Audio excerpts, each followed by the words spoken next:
This is Revathi. Video చూస్తున్న వారికి likes, కామెంట్స్‌తో support చేస్తున్న వారికి థ్యాంక్ యూ సో మచ్. 'ఓ ప్రేమ ఓ పగ' ఎపిసోడ్ నంబర్ 275. ఉదయం 6 అవుతుండగా సామ్రాట్ నిద్ర మేలుకొని చూసేసరికి ఆ రాత్రి వాళ్ళకి సరస సల్లాపాలతో సంతోషంగా గడిచింది అని గుర్తుగా శక్తి చెదిరిపోయిన బట్టలతో అలసిపోయిన శరీరంతో సామ్రాట్ ఛాతీ మీద తల పెట్టుకొని పడుకొని నిద్రపోతుంటుంది. తనని అలా చూసి నవ్వుకొని తన తల మీద ముద్దు పెట్టి, శక్తి, తెల్లవారింది, ఇక లేవవా అని అడుగుతాడు. అస్సలు లేవలేను అంటుంది నిద్ర కళ్ళతో. ఎందుకు లేవలేవు అని అడుగుతాడు. ఇప్పుడు నేను లేవటానికి అసలు నువ్వు నన్ను రాత్రి ఎక్కడ నిద్రపోనిచ్చావు సామ్రాట్. రాత్రంతా నీ రొమాంటిక్ అల్లరితోనే సరిపోయింది. ఇప్పుడైనా నన్ను పడుకోనివ్వు అంటుంది నిద్ర బద్ధకంతో.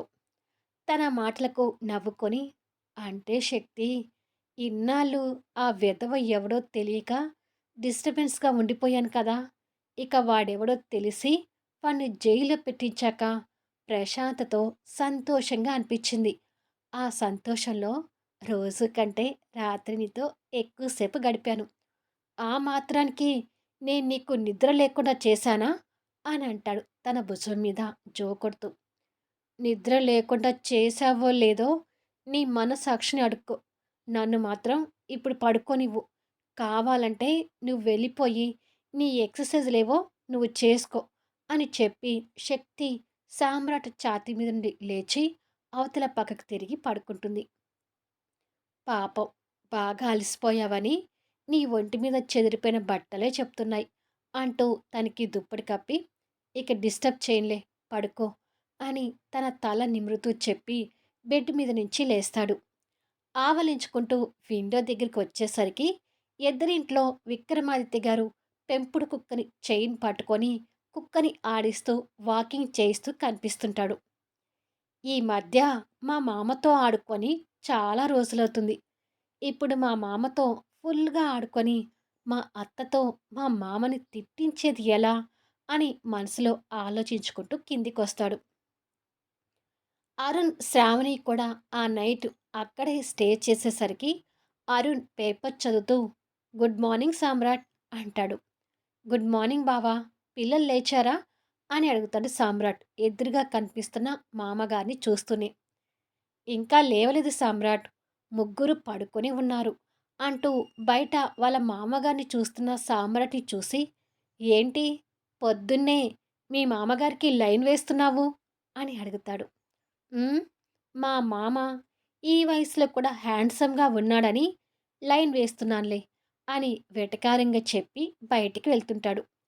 వినోద్ ఆ మాటలు వింటూ దగ్గరికొచ్చి, "అన్నయ్య వాళ్ళ మామగారిని అలా చూశాడు అంటే, వాళ్ళ మామగారితో ఏదో పెట్టుకోబోతున్నాడు బావా" అంటాడు. "అవునా చిన్న బామర్ది? అయితే ఇప్పుడు ఆ పెద్ద బామర్ది ఏం చేస్తాడో చూద్దాం పద" అంటూ చిన్న బామర్ది భుజం చుట్టూ చేయి వేసి బయటికి తీసుకెళ్తుంటాడు బావ. సామ్రాట్ బయటికొచ్చేసరికి మామ కుక్కని ఆడిస్తూనే బయటికి వచ్చిన అల్లుణ్ణి కాస్త కోపంతో ఓరగా చూస్తుంటాడు. సామ్రాట్ అల్లుడు బిల్డప్ ఇచ్చుకుంటూ ఇక్కడ గేటుకి స్టైల్‌గా ఆనుకొని నిలబడి, "నేను నీ అల్లుడిని కదా మామ! కనపడగానే గుడ్ మార్నింగ్ అంటూ గ్రీట్ చేసే మర్యాద తమరికి లేదా?" అని అడుగుతాడు. "అబ్బో! దిగి వచ్చాడండి పెద్ద అల్లుడు. నీకే ఇవ్వాలి పెద్ద మర్యాద" అంటాడు మామగారు అల్లుడిని కోపంగా చూస్తూనే. "మీ దగ్గర ఈ బిల్డప్‌లు బాగా ఉంటాయి మామ. తమ నన్ను గ్రీట్ చేయకుండా ఈ బిల్డప్‌లు కొట్టినందుకేనా ఇప్పుడు నేను మిమ్మల్ని అత్త దగ్గర బాగా ఇరికించాలి. కానీ ఎలా?" అని మనసులో అనుకుంటూ ఉండగా, అప్పుడే స్మార్ట్‌గా ఉండే ఒక ఆంటీ విక్రమాదిత్య గారి ముందు నుంచి ఏదో ఫోన్ మాట్లాడుకుంటూ వారిని చూస్తూ వెళ్తుంటుంది. ఆ క్రమంలో ఆ ఆంటీ జడలో ఉన్న రెడ్ రోజ్ ఫ్లవర్ కింద పడిపోతుంది. విక్రమాదిత్య గారు అది చూసి, అయ్యో, తన పువ్వు పడిపోయిందే అని అనుకొని చేతిలో ఉన్న కుక్క చైన్ వదిలేసి కింద పడ్డ ఫ్లవర్ చేతిలో తీసుకొని, ఇదిగోండి మిమ్మల్నే అంటూ ఆ ఆంటీని పిలుస్తాడు. కాస్త దూరం వెళ్ళిన ఆ ఆంటీ వెనక్కి తిరిగి ఫోన్ పెట్టేసి, "ఏంటి సార్?" అని అడుగుతుంది. "మీ జడలో ఉన్న పువ్వు కింద పడింది. మీరు చూసుకోలేదు" అంటూ విక్రమాదిత్య గారు ఆ ఎర్రని గులాబీ పువ్వు పట్టుకొని ఆమెకు ఇవ్వబోతాడు. అప్పుడే అరుణ్, వినోద్ కూడా అక్కడికి చేరుకొని అది చూస్తూ ఉండగా, సామ్రాట్ బ్రెయిన్ ఆ క్షణం పాదరసంలాగా పనిచేస్తూ పక్కన వచ్చి నిలబడ్డ బావ జేబులో నుంచి వెంటనే ఫోన్ తీస్తాడు. ఫోన్ ఎందుకు తీశాడో అరుణ్‌కి, వినోద్‌కి అర్థం కాక వింతగా చూస్తుంటే, విక్రమాదిత్య గారు రెడ్ రోజ్ పట్టుకొని ఆ ఆంటీకి ఇవ్వబోతుంటాడు. ఆ ఆంటీ దగ్గరికొచ్చి నవ్వుతూ ఆ పువ్వు తీసుకుంటుంది. కరెక్ట్‌గా అదే సమయాన ఆ దృశ్యం విక్రమాదిత్య గారికి తెలియకుండా సామ్రాట్ ఫోన్‌లో బంధిస్తాడు. ఆ ఆంటీ నవ్వుతూ ఆ పువ్వు తీసుకొని, "thank you sir. If you don't mind. మీతో సెల్ఫీ దిగాలని ఎప్పటినుంచో ఆశ. కానీ మిమ్మల్ని అడిగితే ఏమనుకుంటారోనని అడగలేకపోయాను. ఒక్క సెల్ఫీ దిగవచ్చా సార్?" అని అడుగుతుంది ఆ ఆంటీ. సరే అని చెప్పి విక్రమాదిత్య గారు ఆ ఆంటీ పక్కన నిలబడి నవ్వుతూ సెల్ఫీలకి పోజులిస్తుంటాడు. ఆ దృశ్యాలని ఇక్కడ అల్లుడు ఫోన్లో బంధిస్తుంటాడు. సామ్రాట్ చేయబోయే చమత్కారం ఏంటో అరుణ్‌కి, వినోద్‌కి ఇంకా ఏమీ అర్థం కావడం లేదు. ఆ ఆంటీ సెల్ఫీ దిగి వెళ్ళిపోతుంది. సెల్ఫీ తర్వాత విక్రమాదిత్య గారు ఇంకా గర్వంతో ఫోజుగా అల్లుడిని చూస్తుంటాడు. వెంటనే సామ్రాట్ మామకి ఫోన్ కనపడకుండా దాచిపెడతాడు. అప్పుడే ప్రభావతి గారు అక్కడికొచ్చి, "ఇంకా ఎంతసేపు ఆ కుక్కని వాకింగ్ చేయిస్తావా అది?" అని అడుగుతుంది. "కుక్కని రోజు ఉదయాన్నే ఇలా వాకింగ్ చేయిస్తే మంచిదమ్మో" అని విక్రమాదిత్య గారు చెప్తుండగా, "గుడ్ మార్నింగ్ అత్తయ్య గారు" అంటూ వినయంగా వాళ్ళ అత్తగారిని పలకరిస్తాడు అల్లుడు. "గుడ్ మార్నింగ్ అల్లుడు" అంటూ ప్రభావతి గారు కూడా నవ్వుతూ చెప్తుంది. సామ్రాట్ దగ్గరికొచ్చి, "ఇప్పుడు దాకా మామగారు ఈ కుక్కకి వాకింగ్ చేస్తున్నారని మీరనుకుంటున్నారా అత్తయ్య గారు?" అని అడుగుతాడు. "అవును. ఆయన వాకింగే కదా చేయించేది" అని అంటుంది ప్రభావతి. అల్లుడు పుల్ల పెట్టబోతున్నాడని మామకి తెలియక వింతగా చూస్తుంటే, "అయ్యో!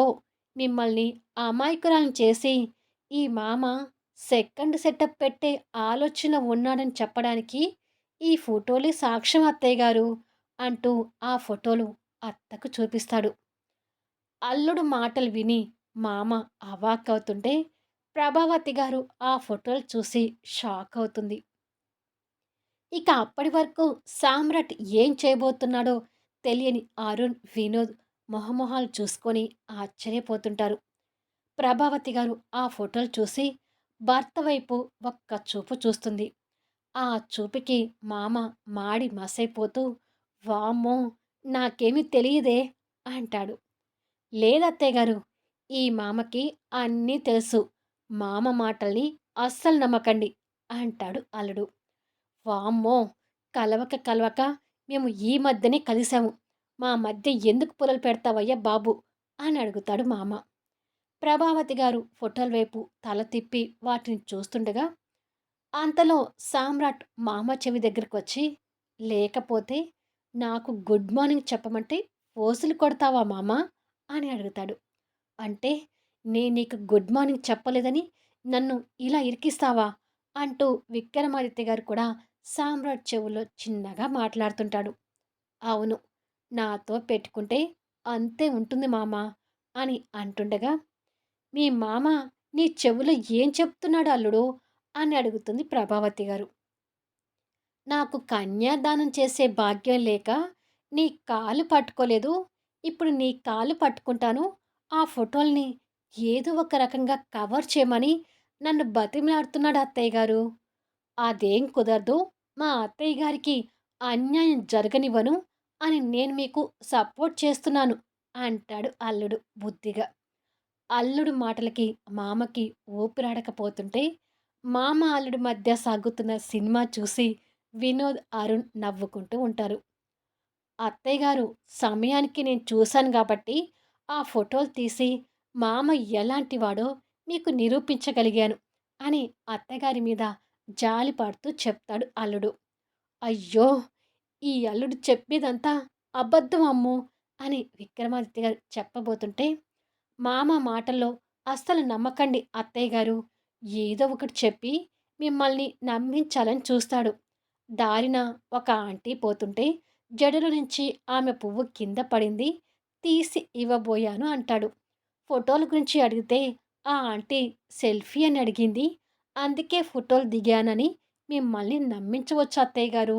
సో, మీరు మామ మాటల్ని అస్సలు నమ్మకండి అంటూ ఇంకా గట్టిగా ఇరికిస్తాడు. అల్లుడు మాటలకి ప్రభావతి గారు ఇంకా కోపంగా మొగుడు వైపు చూస్తుంటే, వామ్మో! వామ్మో! నీ అల్లుడు నన్ను ఉక్కిరి బిక్కిరి చేస్తున్నాడమ్మో! నిజంగానే ఆవిడ పువ్వు కింద పడితే తీసిచ్చాను అంటాడు. అదిగో చూసారా అత్తయ్య గారు మిమ్మల్ని ఎలా నమ్మించాలని చూస్తున్నాడో అంటాడు సామ్రాట్. నువ్వాగవయ్యా బాబు అని సామ్రాట్ చెప్పేదంతా నిజమే అమ్మూ అంటాడు. నిజమే అని ఒప్పుకునేసరికి ప్రభావతి గారు గుడ్లురిమి చూస్తుంటుంది. మామ పడుతున్న తిప్పలకి సామ్రాట్‌కి నవ్వొస్తుంటే కష్టంగా నవ్వాపుకుంటూ ఉంటాడు. అయ్యో! అలా చూడకమ్మో! నా ఉద్దేశం అది కాదు. ఆవిడ ఇటుగా వెళ్తుంటే ఆవిడ జడల నుంచి పువ్వు నిజంగానే కింద పడింది. ఆవిడ పువ్వు తీసుకొని సెల్ఫీ ఇవ్వమంటే ఏదో ఒక 4 ఫోటోలు దిగాను అంటూ భార్యను నమ్మించటానికి తిప్పలు పడుతుంటాడు. అదిగో చూసారా అత్తయ్యగారు మిమ్మల్ని ఎలా నమ్మించాలని చూస్తున్నాడో? తప్పు చేసేవాళ్ళు ఎన్ని రకాలుగా తప్పించుకుంటారో ఈ మామను చూసి తెలుసుకోవచ్చు అంటూ ఇంకా ఇరికిస్తాడు అల్లుడు. అల్లుడు పార్టీ అయిన ప్రభావతి గారు అల్లుడు మాటలు నమ్ముతూ మొగుడిని ఉరిమి చూస్తుంటే, అయ్యో అమ్మో! నీ అల్లుడు పెట్టిన మంటని ఎలా చల్లార్చాలో నాకు అర్థం కావడం లేదు అంటూ పక్కనే ఉన్న అరుణ్ వినోద్‌ని చూస్తాడు. ఇదిగో నేను ఎలాంటివాడో ఈ ఇద్దరితో నిరూపిస్తాను చూడు అంటూ అరుణ్ వినోద్‌ని భార్య ముందుకు తీసుకొచ్చి, చూడండి ఈ సామ్రాట్ చెప్పేదంతా అబద్ధమే కదా! నాకేం పాపం తెలీదు కదా! అని అడుగుతాడు. అప్పటికే అల్లుడు నిజం చెప్తే తంతాను అన్నట్టుగా అరుణ్ వైపు, వినోద్ వైపు గుడ్లు ఒప్పగించి చూస్తుంటాడు. సామ్రాట్ చూపులకు ఈ ఇద్దరు భయపడుతూ ఏం మాట్లాడాలో తెలియక మౌనంగా ఉండిపోతారు. ఏంటయ్యా అలా బెల్లం కొట్టిన రాయిలా నిలబడతారు? మీరిక్కడే ఉన్నారు కదా! ఏం జరిగిందో నా పెళ్ళానికి చెప్పి ఈ మంటని చల్లార్చండి అంటాడు విక్రమాదిత్య గారు. కానీ అరుణ్, వినోద్ సామ్రాట్ చూపులకి భయపడుతుంటారు. వాళ్ళు ఏం చెప్తారా అని ప్రభావతి గారు కూడా చూస్తుంటే, నిజంగానే మావయ్య గారు ఆ ఆంటీకి పువ్విచ్చి ఐ లవ్ యూ చెప్పారు అత్తయ్య గారు. కాకపోతే ఆ వర్డ్స్ ఫోటోలో పడలేదు అంటాడు వినోద్. అది వినగానే మామ నెత్తి మీద పెద్ద పిడుగు పడినట్టు అవుతుంది. ఇక వినోద్ మాటలకి ప్రభావతి గారు కూడా కోపం తెచ్చుకుంటూ ఉండగా, ఐ లవ్ యూ చెప్పడమే కాదు పిన్ని గారు, సెకండ్ సెటప్ పెట్టడానికి రెడీనా అని కూడా అడిగారు అంటూ అరుణ్ ఇంకాస్త ఎక్కించి చెప్తాడు. ఇప్పుడు మామ పరిస్థితి మూలిగే నక్క మీద తాటికాయ పడినట్టుగా ఉంటుంది. మామ ఫేస్ ఎక్స్‌ప్రెషన్ చూసి అల్లుడు నవ్వు కంట్రోల్ చేసుకోవడానికి కష్టపడుతుంటాడు. ఆ ముగ్గురిని విక్రమాదిత్య గారు ఉరిమి చూస్తుంటే, వామ్మో! వామ్మో! నా కొంప కొల్లెరు చేద్దామని అంటూ వాపోతుంది ప్రభావతి గారు. వామ్మో! అమ్మో! ఈ ముగ్గురు తోడు దొంగలు అని ఇప్పుడు అర్థమైంది. దయచేసి నా మాట నమ్మవే అంటూ వేడుకుంటారు విక్రమాదిత్య గారు. ముందు మీరు ఇంట్లోకి పదండి అని చెప్పి ప్రభావతి గారు భర్త చెవి పట్టుకొని మెల తిప్పుతూ ఇంట్లోకి లాక్కొని వెళ్తుంది. ఎంత గొప్ప వ్యక్తి అయినా ఏదో ఒక టైంలో భార్యకి భయపడతారని విక్రమాదిత్య గారు నిరూపిస్తూ, నిజంగా నాకు ఏమీ తెలీదమ్మో! నీ అల్లుడు నన్ను కావాలని ఇరికిస్తున్నాడు అని చెప్తున్నా ప్రభావతి గారు నమ్మడం లేదు. విక్రమాదిత్య గారి పరిస్థితికి ముగ్గురు నవ్వుకుంటూ ఉంటారు. ఇక ప్రభావతి గారు భర్తని లాక్కొచ్చి బెడ్ మీద పడేసి, "ఈ వయసుకి వచ్చినా కూడా మీకు బుద్ధి లేకుండా పోతుంది" అని చివాట్లు పెడుతుంటే, అల్లుడు చెప్పిన మాటలు అలా నమ్ముతావేంటి అమ్మో! ఇన్నాళ్ళు నీకు దూరంగా ఉన్నా నేను బ్రహ్మచారిగానే ఉన్నాను కదా! ఆ మాత్రం నన్నిప్పుడు నమ్మవా?" అని అడుగుతాడు. ప్రభావతి భర్త చెవి దగ్గరకొచ్చి, "అప్పుడంటే బ్రహ్మచారి జీవితానికి అలవాటు పడి అలాగే ఉన్నారు. కానీ ఇప్పుడు అలా కాదు కదా! నేను వచ్చాక సంసార జీవితానికి అలవాటు పడి అది సరిపోక బయట రుచులు కోరుకుంటున్నారు. మీకస్సలు బుద్ధి లేదు" అంటూ చివాట్లు పెడుతుంటే, ఆ తిట్లు వినలేక విక్రమాదిత్య గారు చెవులు మూసుకొని నవ్వుతున్న ఆ ముగ్గురిని ఉరిమి చూస్తూ, "సామ్రాట్, అరుణ్, వినోద్ ఇప్పుడు మీ ముగ్గురు నాకు శత్రువులయ్యారు. ఖచ్చితంగా దీనికి గట్టిగా రివెంజ్ తీర్చుకుంటాను" అని అనుకుంటాడు. మళ్ళీ నెక్స్ట్ వీడియోలో కలుద్దాం. రివెంజ్ ప్లాన్ ఎలా ఉంటుందో చూద్దాం. ఓ 2 ఎపిసోడ్స్ కొంచెం ఫన్నీగా వెళ్ళి, తర్వాత క్లైమాక్స్ వైపుకి అడుగులు వేద్దాం. ఈ ఫన్నీ ఎపిసోడ్స్ దేనికి కారణం అవుతాయో కూడా చూద్దాం. కథ నచ్చితే లైక్ చేయండి, కామెంట్ షేర్ చేయండి, సబ్స్క్రైబ్ చేసుకొని ఛానల్ షేర్ చేస్తూ సపోర్ట్ చేయండి. Thanks for listening.